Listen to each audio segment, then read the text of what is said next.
Welcome to the 21st chapter of the book of Leviticus, laws regarding priestly conduct. And the Lord said to Moses, saying, Speak to the priests, to the sons of Aaron, as he says in almost every chapter, as this is on Mount Sinai or around Mount Sinai, and the Lord is handing the law to Moses, and he tells him this. Now he is addressing the priests. The sons of Aaron, of the tribe of Levi. Not all Levites were priests, but all priests were Levites. And it says, and God says, and you shall say to them, they shall not defile themselves by the dead souls among their nations, but only among the members of the family near them, for father, for mother, for sons and daughters, and for brother, for the virgin sister being near him, the sister not being espoused to a man. For these he shall not defile himself. Now, defiling himself would be going to a dead person and touching them, and therefore they would be defiled. He's not to do that except for the nearest of his kin, the ones, the daughters, the brothers, and so forth, father and mother. Now, we see in the New Testament an interesting occurrence where Jesus, the sinless King of Kings, Lord of Lords, taken the human flesh and the being divine, and he would have to do the law correctly. Didn't have sin. So now it would be sinful if he did touch a person. Not sinful, but he would be unclean. But what happens? It says, and it came to pass in the next day, he that is Jesus, went into a city being called Nain, and going with him were a fit amount of his disciples, and a great multitude of people.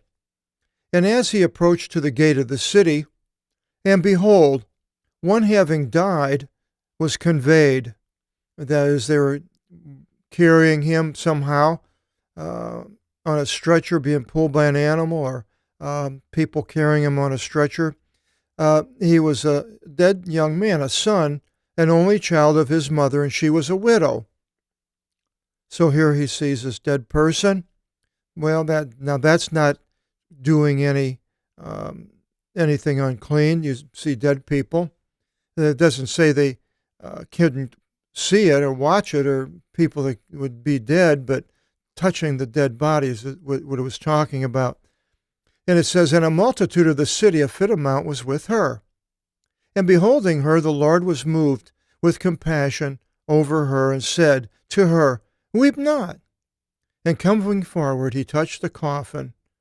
And that would be with a priest would be make him unclean, and not to do that. But yet Jesus, which was higher than the priest, did touch this coffin, and the ones bearing it stopped. And he said, O young man, to you I say, arise. And the dead one sat erect and began to speak, and he gave him to his mother. And fear took hold of all, and they glorified God, saying that a great prophet has risen up among us, and that God visited his people.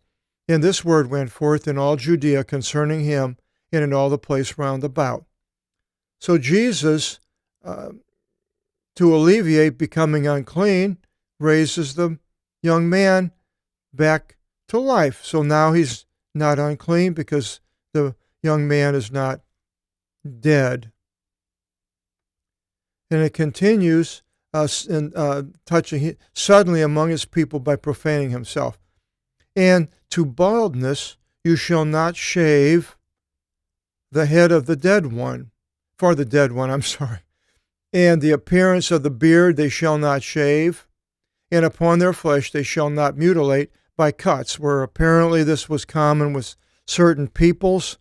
maybe still today I have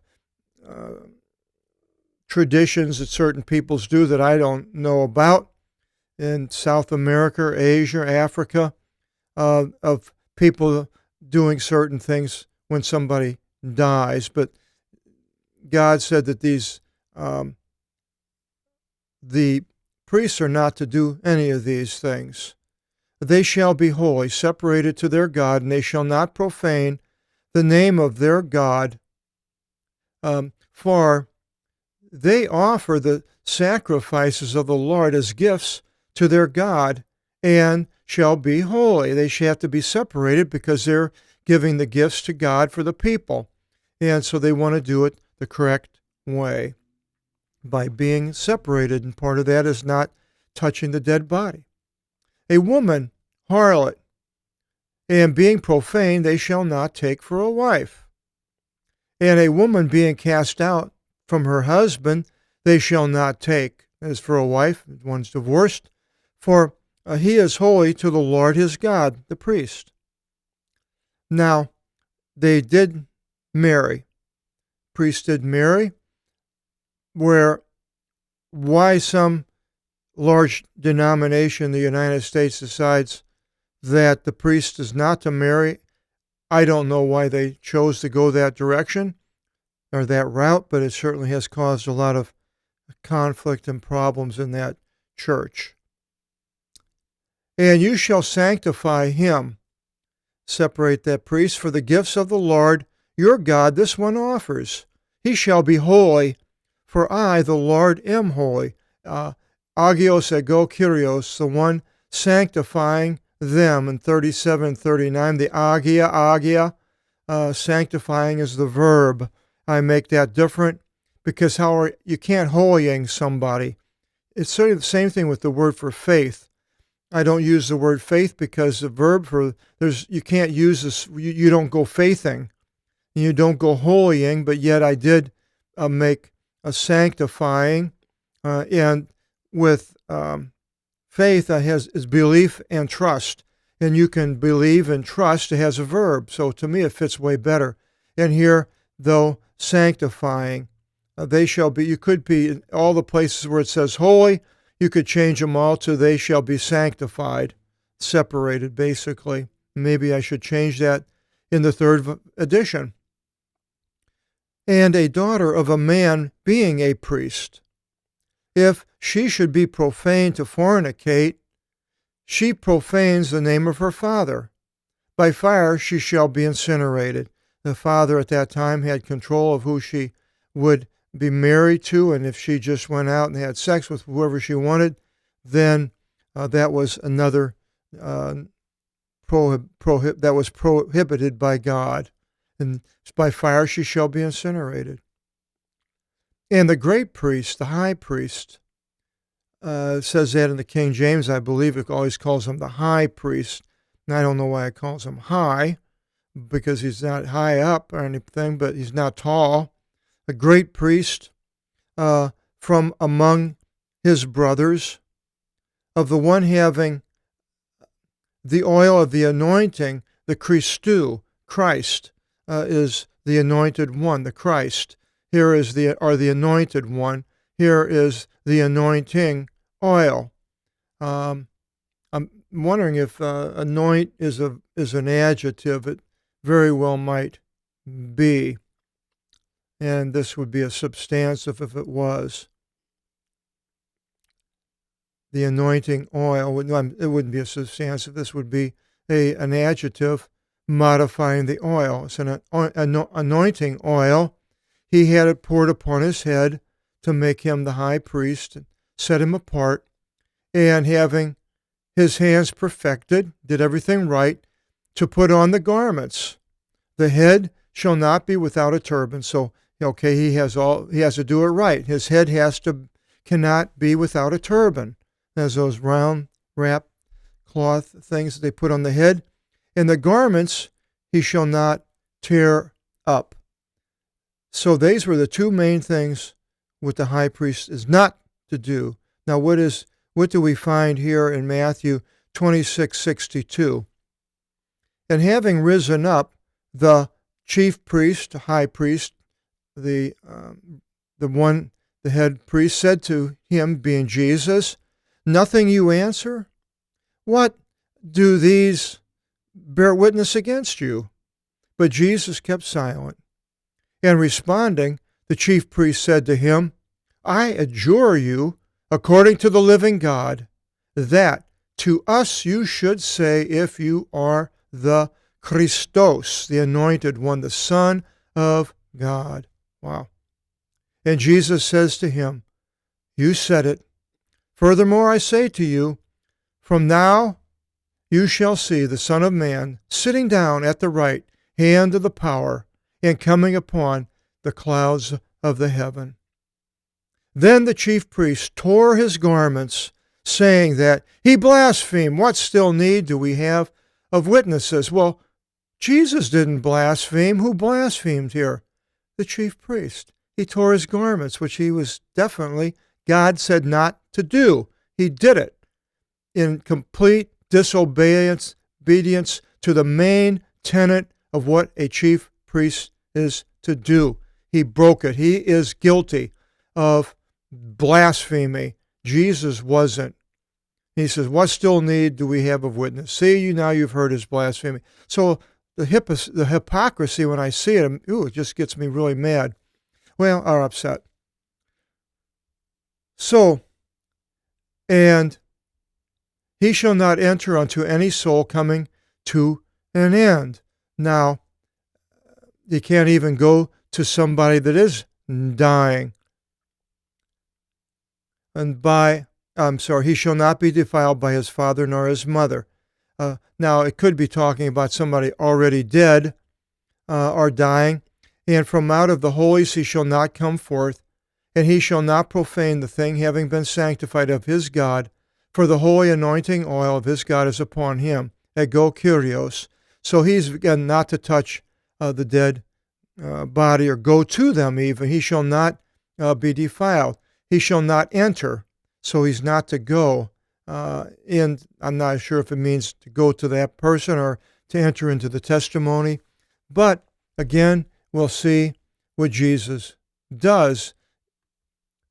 And while Jesus, he was speaking, comes one from the chief of the synagogue, saying to him that your daughter has died. Do not inconvenience the teacher. And Jesus, having heard, responded to him, saying, Do not fear, only trust, and she shall be delivered. And entering into the house, so he went to the one that died. He did not allow anyone to enter except Peter and John and James and the father of the child and the mother. And all wept and beat their chest over her. But he said, Weep not, she died not, but sleeps. And they ridiculed him, knowing that she died. And he, having cast all outside and having taken hold of her hand, he touched the dead person again, went there, and he is the chief priest for us. The order of Melchizedek, the higher order than the priests, the Aaronic priests of the tribe of Levi. He was a priest of Melchizedek, Melchizedekian priesthood, whom Abraham gave a tenth of the spoils when he came back from defeating the 5 kings, Chedorlaomer and so forth. And he taking hold of her hand, spoke out loud, saying, Child, arise. And her spirit returned, and she rose up immediately. So now he's not unclean. And he ordered for her to be given something to eat. And her parents were amazed, and he exhorted them to tell no one the thing having taken place. So here, the dead person he goes to. Another place that this happened is here in John 11:38-44. It says, Jesus then, again deeply moved in himself, he comes into the sepulchre. And it was a speleon, a cave, and a stone was pressed against it. And Jesus says, Lift the stone. Martha, the sister of the one having died, says to him, O Lord, Already he reeks, for it's the fourth day. Jesus says to her, Said I not to you that if you should believe, you shall see the glory of God? Then they lifted away the stone, where the one having died is situated, unclean. And Jesus, 4 days, really unclean. And Jesus lifted his eyes upward and said, O Father, I give thanks to you that you heard me. And I know that at all times you hear me. But on account of the multitude standing around, I spoke, that they should believe that you sent me. And these things having said, with a great voice he cried out, Lazarus, come outside! And came forth the one having died, being tied to the feet and the hands, swathed. So he's all tightened up and wobbling out, and his face with a scarf covered around, tied about him. And Jesus says to them, Untie him and let him go. And then many from the Jews, having come with Mary and seeing what Jesus did, believed in him.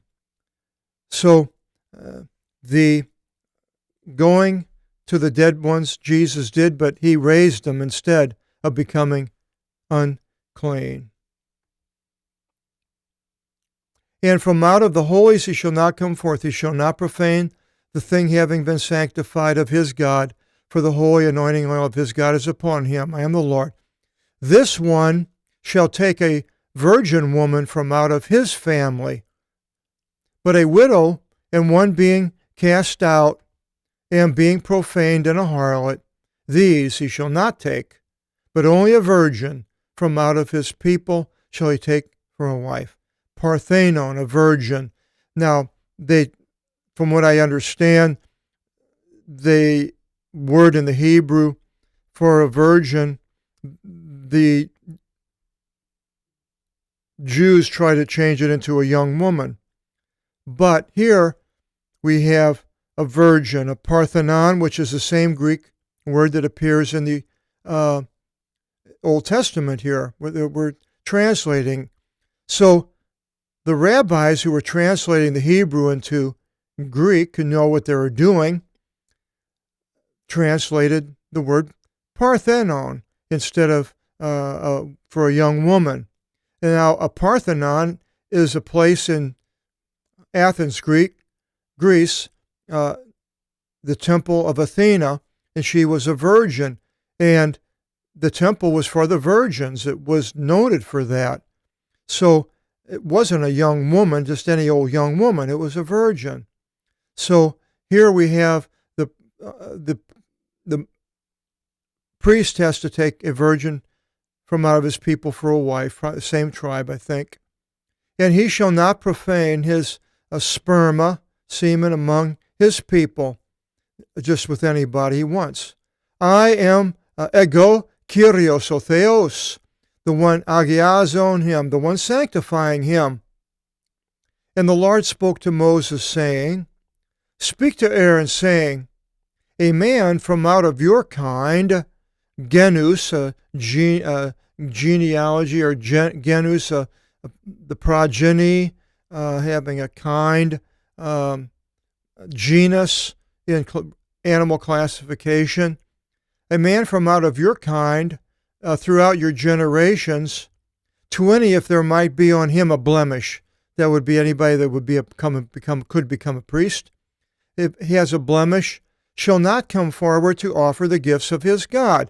Now he can still work in the temple and around the temple, but he just couldn't offer the gifts. Any anthropos, in whichever might be in him a blemish, this would be a Levite, a priest of Aaron, shall not come forward.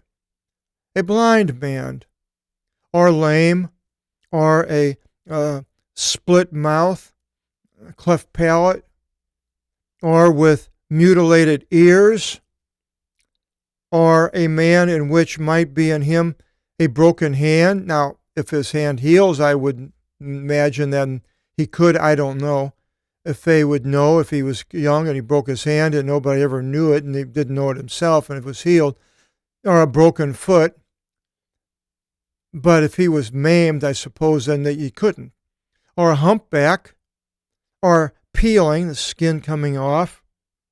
Now that could be from the sunburn, or I don't know, or some kind of a bad psoriasis maybe, then that wouldn't be able to go there. Or hairless of the eyes, and that probably was albinism, where we have albinos come from. It's a congenital disorder, which is a birth defect of a hereditary condition with the absence of pigmentation.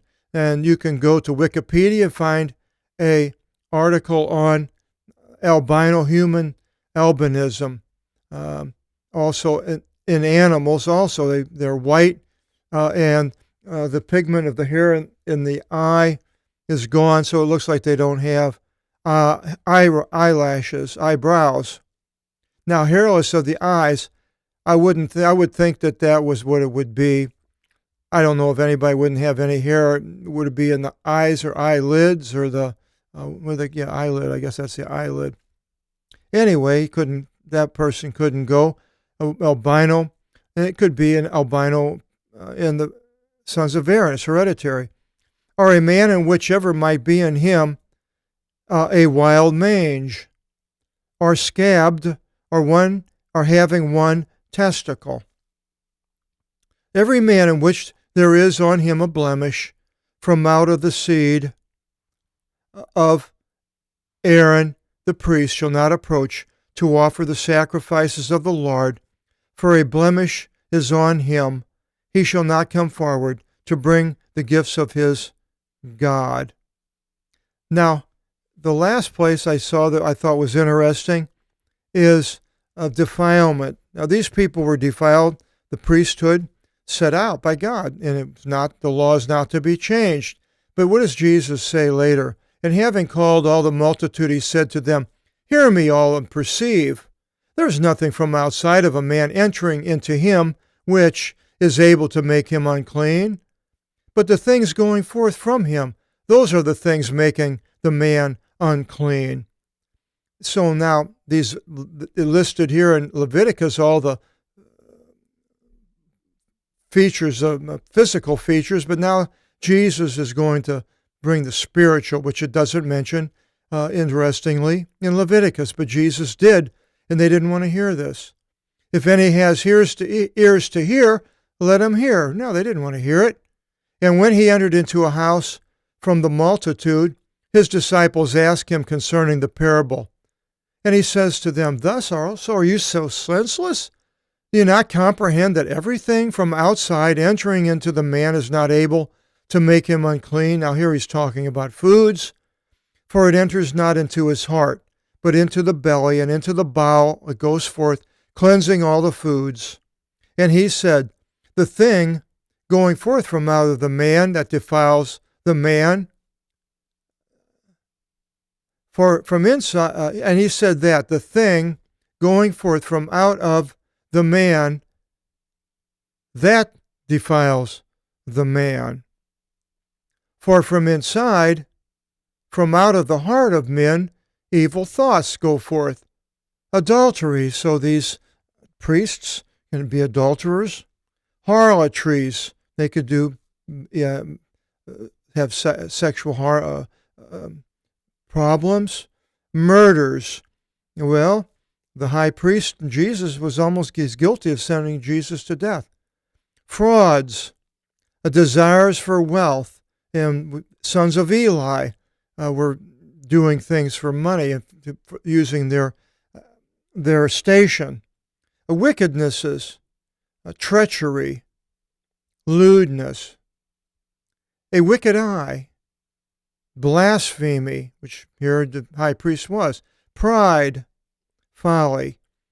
All these evils from inside go forth and defile the man. So these are but it doesn't bring him out here.